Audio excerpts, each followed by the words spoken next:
right. Welcome, everyone, to another episode of How I Met Your Mortgage. As always, I'm your host, Adam Smith, with Just the Tips Coaching. And my guest today has probably been on the show before. We've done so many of these episodes that it's impossible for me to keep track. But a really close friend and colleague. I've been in his home. He's been in mine, despite the 2,000-mile difference, 1,500-mile difference. A former coaching client, a fantastic friend and colleague. And I'm only saying all of this to score points with his wife. Anyway, welcome back to the show, Keith Goeringer. Hi, Keith. Hello. Such kind words. Followed by a backhanded compliment. How is your spectacular wife? Such a great woman. She's doing great, man. She's doing great. She is and she knows.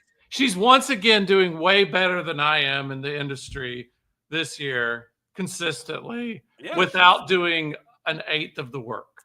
Well, she's less prone to distraction than you. That's absolutely true. Yeah. And she pretty much takes everything she learns and implements it. And then she takes everything you learn and implements it. Sort of. Yeah, that's close. Well, the good parts anyway. I'm telling you, the biggest change that she's faced, and this is, if anybody's listening to this, do it. Anybody. I would even do it. That's a backhanded. Okay, go ahead. But it is like she, years ago in COVID, her coach, she's with Tom Ferry, her Tom Ferry coach decided to start doing morning Zoom calls with all of his coaching clients. And he does it every morning from 7 to 7:30. And they get on, they either, they brainstorm or they talk about the whatever's happening with somebody that has an issue that they need to solve, or they go over some new marketing idea. And I'm going to tell you, like, this right here was the catalyst to taking her from like a couple of transactions to where she is now, which is 27, 28 or so. Like just participating in that. Yeah. 5 days a week. Yeah. 5 days a week. Yeah. Okay. Wow. Because I sit there and I listen to it, and I'm building a team finally underneath me. And I'm going to do that. That's one of my plans. I'm literally going to do that for my people too, because I think that it's tremendous. It's not like we're just getting on for this boring, we've got to go rah. Yeah, it's not that. It's more, this is value, right? This is value. This is going to help you succeed. So yeah, that's been tremendous for her. Tremendous. Okay. Yeah. And there is a lot of rah out there. And some of it I've studied and participated into. Well, I always want to give everybody that's in the space, whether you're coaching with Tom Ferry or Ninja or Core or Buffini or any of the significant historic types of programs or people, more importantly, I guess. And I try to give everybody the benefit of the doubt that it's not going to be just rah, that it is going to be tactical and tractional, and everybody's going to get something out of it. And I'm constantly disappointed. So that there is a group out there, small as it may be, gaining that kind of traction by spending that kind of time together, then fucking hallelujah. Yeah. And they I sit there and I listen to this every once in a while, making like coffee or something, and I listen to this, and it's so well thought out. Like, they start with their wins, right? That's not rah. It's more like, what are your wins? Like what's good? What's working? Right. Yeah. What's working right now? What happened? And then sometimes people will, complain, but it's not like this nasty complaint. It's like, hey, this happened to me. How do I fix it? And I think that's completely different than. Yeah, no, absolutely. Once we get past the what's working, and there is textual rah-rah to it. And we do want to celebrate wins. They're Yeah. not a bad thing. Yeah. Is the entire 30 minutes rah or 60 minutes rah-rah then? No, it's only literally like the first 5 minutes. Right. Yeah, that's it. Then, yeah, being able to have that environment, which is so non-existent today compared to what it used to be when we have a group, when we have a team, when we have people to bounce ideas off of, when we have, two heads are better than one kind of mentality, especially post-COVID or during and post-COVID, because we don't go into the office as much anymore. I mean, you've been working from home forever. Yeah. And the real estate agents aren't going into the office. They're not hanging out with their teams. Yeah, this is absolutely of significant benefit for a bunch of reasons. So yeah, if there's a way for you to participate in something like that, take advantage. No question. Absolutely. That's kind of what you and I did for the 18 decades it took you to get through our coaching program. I think you still hold the record for getting through that content. But we did do a lot of other work. We did a lot of rebranding. You changed companies, those kinds of things. Yeah. So there was a lot of sidetrack work, productive work that got done. For sure. But yeah, to have that interaction, and you and I still do it on the regular. It's probably, I don't know, we probably average at least once a month. Or, hey, are you still doing this? Or, hey, how should I go about this? Or, hey, what do I do in these situations? That kind of thing. And it absolutely provides mutual benefit. And it is an enormous reflection. And this is one of the things I've been harping on as of late with not just How I Met Your Mortgage and the podcast, but certainly with coaching and with the weekly little tip and with the monthly voicemail, so on and so forth, is this abundance mindset versus scarcity mindset. And you and Kate have that shit in spades. You guys are always willing to help somebody in your respective industries out, elevate them, elevate the industry, these kinds of things. And you and I still come across a ton of people, and I'll bet she does too, who have a scarcity mindset. They might do well, but probably not as well as they could or should if they were willing to share those wins, help people overcome the difficulties, provide ideas for challenges other agents or loan originators are facing. And it's just, I've really been on a high horse about it as of late. So yeah, you're really preaching to the choir here. There's I don't feel anymore that anything should be kept secret, really. Right? There's no. Well, I've been kind of tight-lipped about the AI you and I want to build out, where that maybe can structure their own loans. Okay, that maybe, but that's really deep. I'm talking and once we figure out how to do it, we'll share it. Yeah, exactly. There's no somebody. I was talking to somebody the other day, and I came up with some idea, and they were like, "Yeah, we need to patent this and hide it." And I'm like, "Listen, but by the time you do that, it'll be out anyway." Yeah.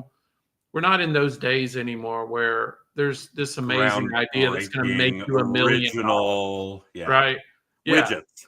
It's more about you're so good at this too. And I think you're probably one of the best, most consistent loan officers at this in our industry, I would say.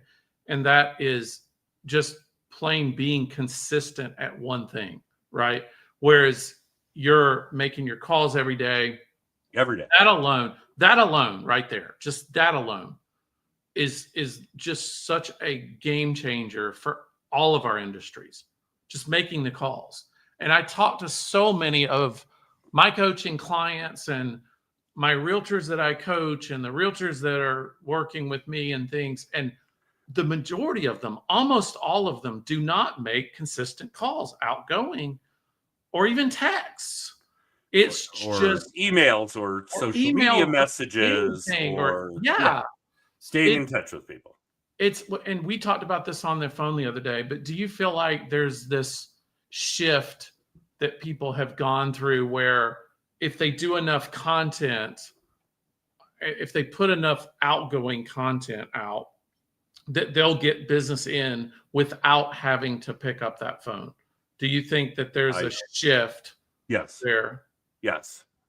And what do you I think that runs back to the fact that most salespeople, and certainly people in these genres where we're direct to consumer with large ticket items, mortgages, real estate, financial planning, insurance, divorce practice, we could go on and on.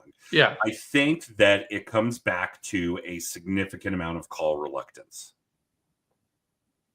Yeah. There's such an opportunity, and it's a mountain out of a molehill, but there's an opportunity for people to be told no, and we don't like that. Mm-hmm. And there's an opportunity for people to get their feelings hurt. Not that taking care of people should be impacted by your feelings. Right. That's Looney Tunes. But right. Yeah, there is so much. And I didn't think I was victim of it. And you wouldn't think I was victim of it. And all of our coaching clients, past and present, would say Adam does not have any call reluctance. He's making literally hundreds of non-transaction related outbound phone calls. It's actually the transaction related ones that I don't want to do. Sure. Yeah. Right. And you know why that is. Yeah. But non-transaction related outbound phone calls every week, hundreds. Yeah. Every week. I mean, yeah. You're right. It is still the bread and butter of how I originate loans, of how I generate leads. And it absolutely has an impact. It is going to be a far more productive way to spend your time than I think what you and I discussed was, you said something like somebody making, 100 reels. Right. I think it was, I think it was actually what you said, hoping that not only is there an ever-growing audience, and you do have to focus on that, and that there's an ever-growing consumption of your content, and you do have to focus on that, there's no question, but it's so complex when it comes to getting the right audience on the right platform at the right time with the now very slim chance that it's going to make your phone ring. And I remember somebody saying to me, I get nervous when the phone rings. Like, shit, I get nervous when it doesn't ring. Me too. Right. And if it's not ringing, I'm going to pick it up and make it ring somewhere else. Yeah. There's money at the other end of that line. 100%. Just do that. And that was basically how the conversation went. And okay, so I do think it's different for a number of reasons. One, I think what we're seeing as that particular evolution is probably going to be more applicable to folks that are Gen Z, millennials, those two groups.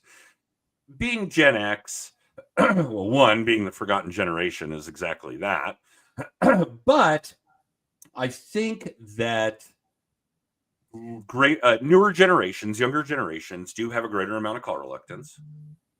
And I do think that they tend to navigate more towards the social media platforms, and certainly short form videos, no exception. And I think it's just because they've always had it. Yeah. When you and I were kids, the cable box was on a cable.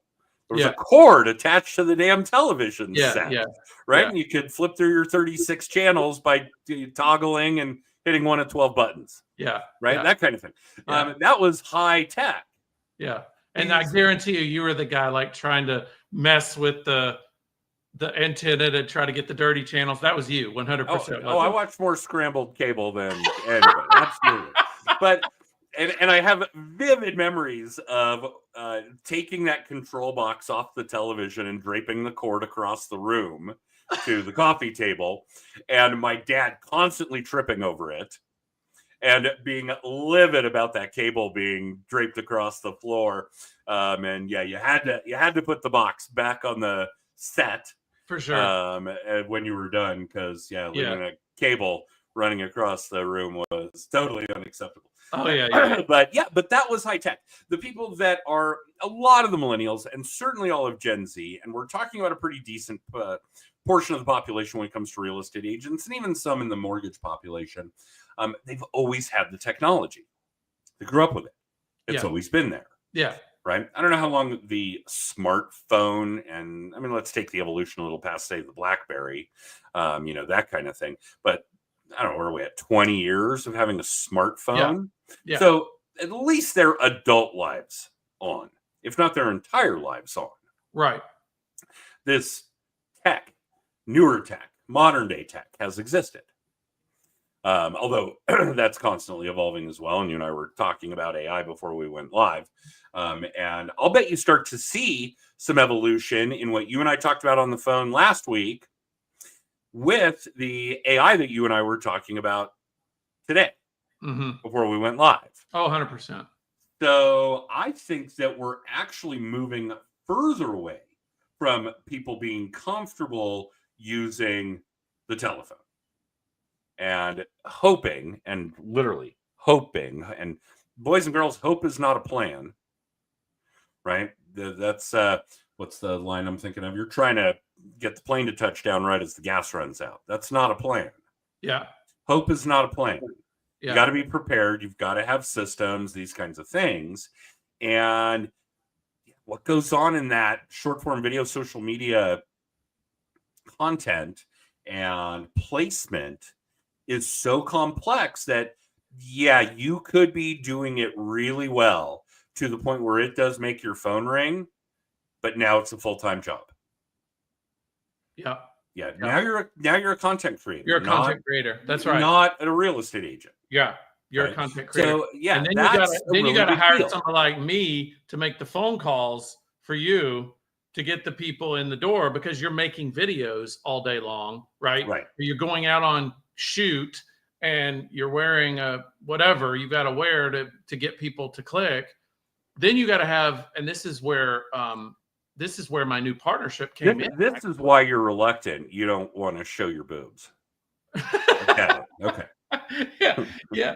But Keith will not be in a low cut top for those of you hoping.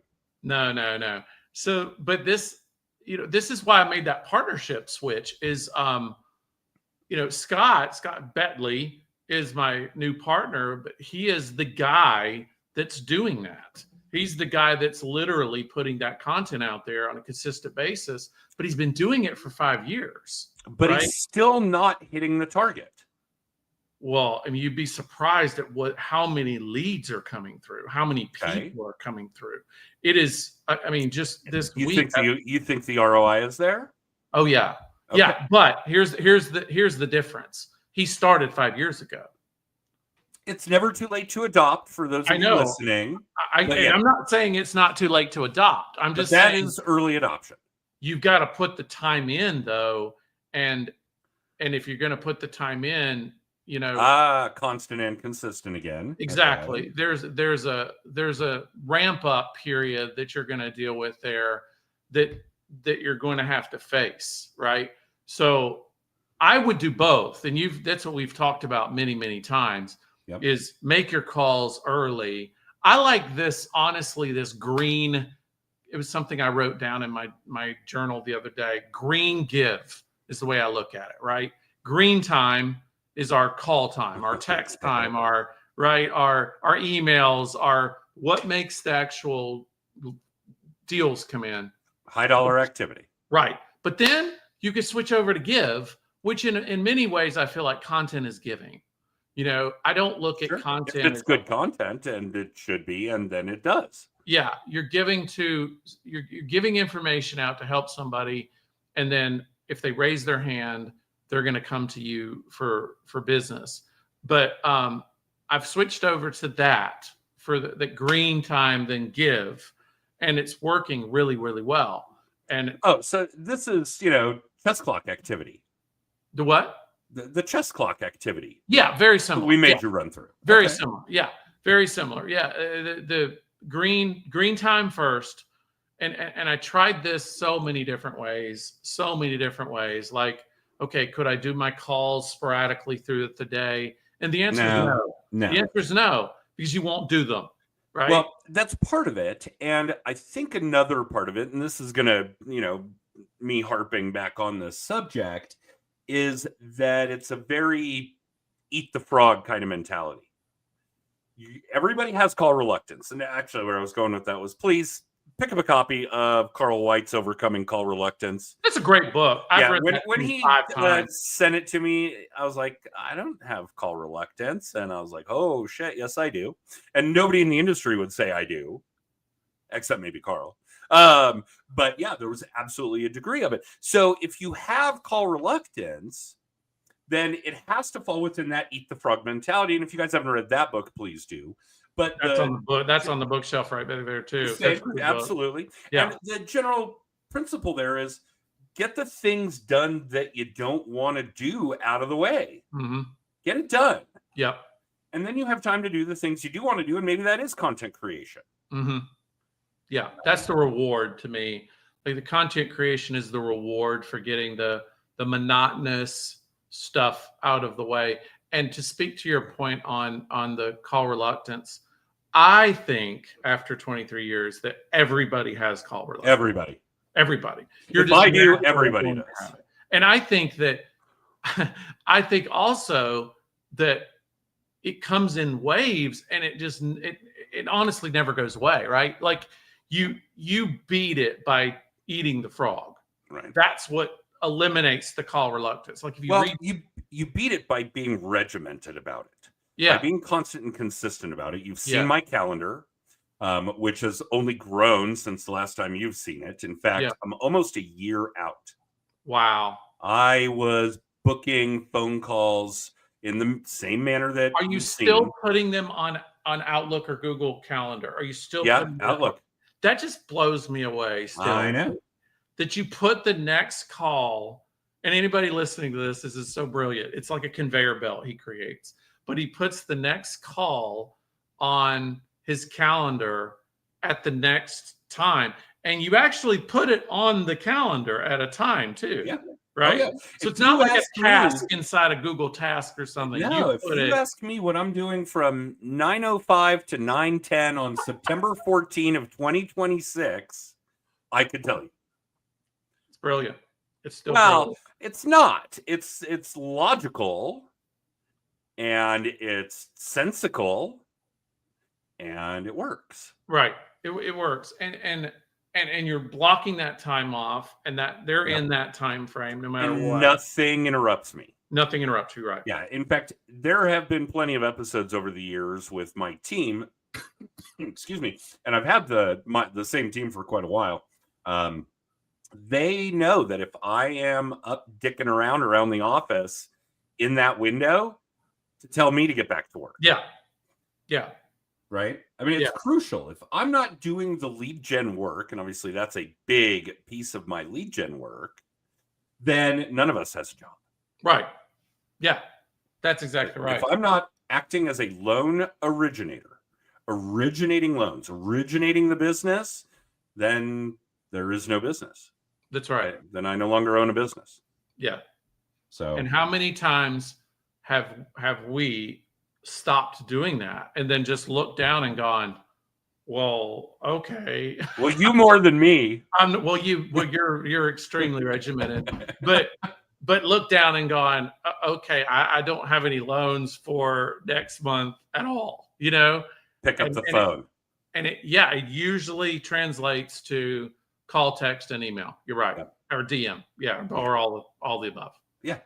Well, we say all of the above because we want to make sure that all of you understand that you're going to communicate with people in the manner in which they want to be communicated with. Yeah. How are they going to respond? Because, and if we're, going to talk about millennials, Gen Z, that kind of thing, they would prefer a text.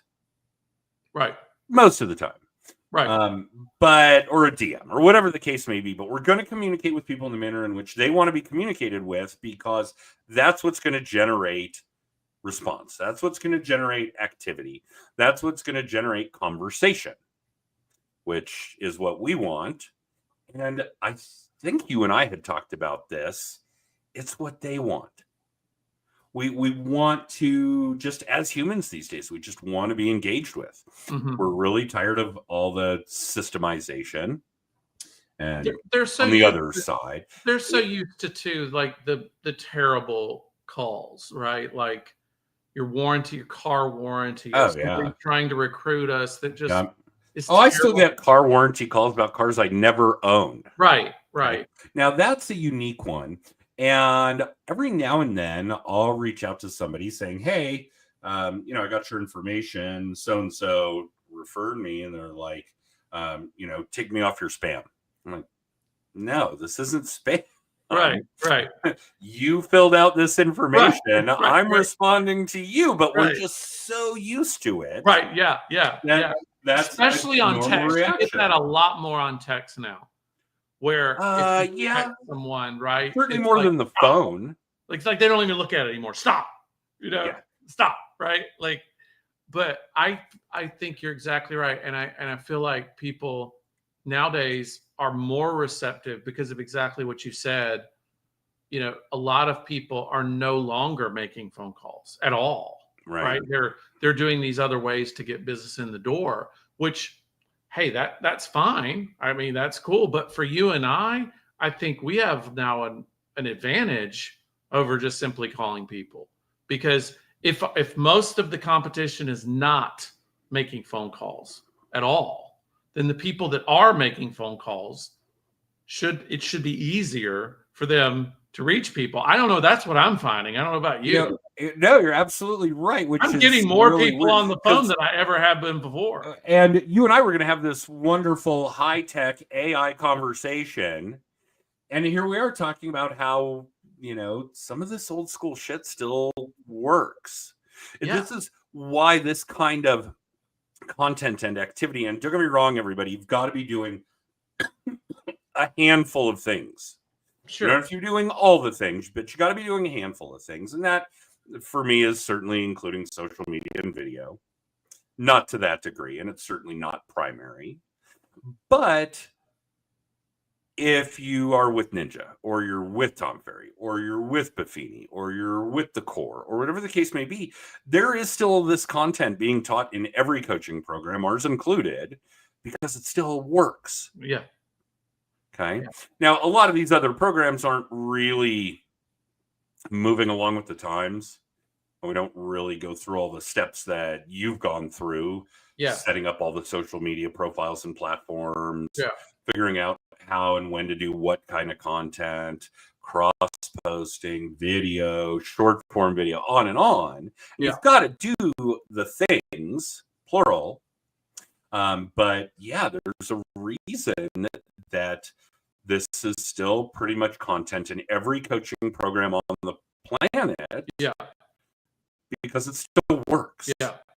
Yeah. I think workshops too, workshops have been just gigantic for me.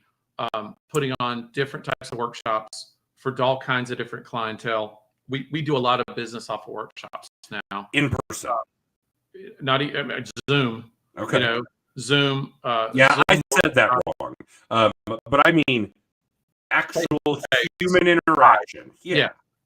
Face-to-face live.